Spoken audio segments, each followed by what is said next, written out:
સુરતથી જૈન આચાર્ય સાગરચંદ્રના વિરોધનો મામલો, જેમાં ફરિયાદ કરનાર મહિલાઓને ધમકી મળી રહી હોવાના આરોપો લગાવાયા છે।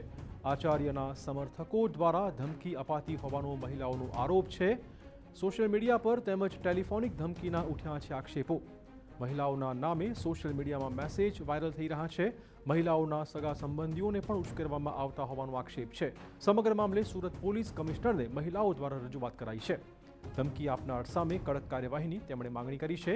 તેમનો આરોપ છે કે તેમને માનસિક ત્રાસ આપવામાં આવી રહ્યો છે।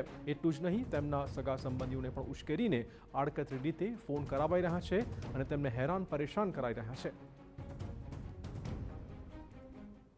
અમે જાણ કર્યા બાદ અમારા લેડીઝોને જે રીતની ખોટી રીતની ફોન કરીને ખોટા ધમકીઓ આપવામાં આવે છે અને અમારી પ્રતિષ્ઠાને હાનિ પહોંચાડવામાં આવે છે, જે વસ્તુ અયોગ્ય છે।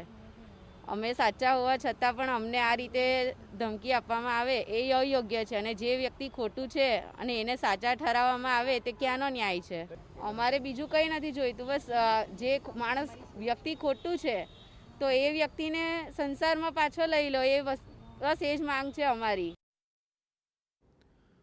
તો મુનિ સાગરચંદ્ર દ્વારા સાધ્વીજીઓ અને શ્રાવિકાઓનું શારીરિક શોષણ કરાયું હોવાના આક્ષેપો છે।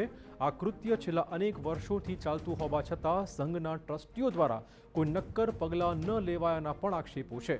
મુનિ સામે અગાઉ 2 પોલીસ ફરિયાદ થઈ હોવા છતાં કોઈ કડક કાર્યવાહી ન થઈ હતી, જે બાદમાં સમાજમાં ભારે આક્રોશ જોવા મળી રહ્યો છે। એટલું જ નહીં, મુનિ સાગરચંદ્ર પર લાખો કરોડો રૂપિયાની ઉચાપતના પણ આક્ષેપો લગાવાયા છે।